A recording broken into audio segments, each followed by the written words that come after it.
नजर डालते हैं शोबिस की रंगारंग दुनिया पर। अदाकार हसन अहमद ने ईसाई मजहब में शादी करने के बाद सामने आने वाली मुश्किलात का इजहार किया है।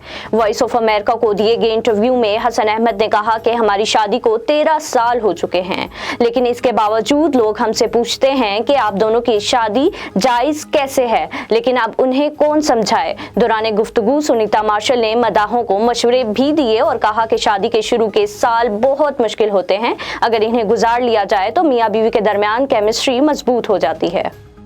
Hollywood film death on the Nile film Binu को भा गई। 1,28,00,000 कमाकर अमरीकी बॉक्स ऑफिस पर रवां हफ्ते सबको पीछे छोड़ दिया।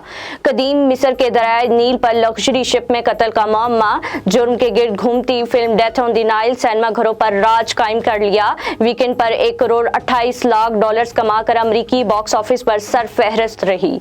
रवां हफ्ते दूसरे नंबर पर मजाहिया फिल्म जैकेस फॉरएवर रही, जिसने 81 लाख डॉलर कमा लिए और 80 लाख डॉलर की कमाई के साथ तीसरे नंबर पर रोमांटिक फिल्म मैरी मी रही।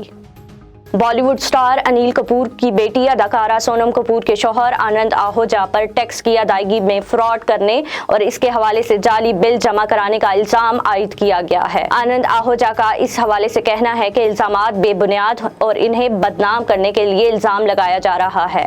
वाज़ेह रहे कि एक इंटरनेशनल शिपिंग कंपनी ने इन पर इल्जाम आयद किया है कि इन्होंने कम टैक्स अदा करने के लिए जाली इनवाइस लगाए हैं। आहूजा ने गुज़िश्ता माह ट्वीट किया कि कंपनी के साथ इनका कारोबारी तजुर्बा खौफनाक था। जवाब में कंपनी ने कहा कि ये कस्टमर सर्विस के मयार के मामला नहीं, बल्कि मिस्टर आहूजा की जानिब से खरीदारी का गलत इंदराज है।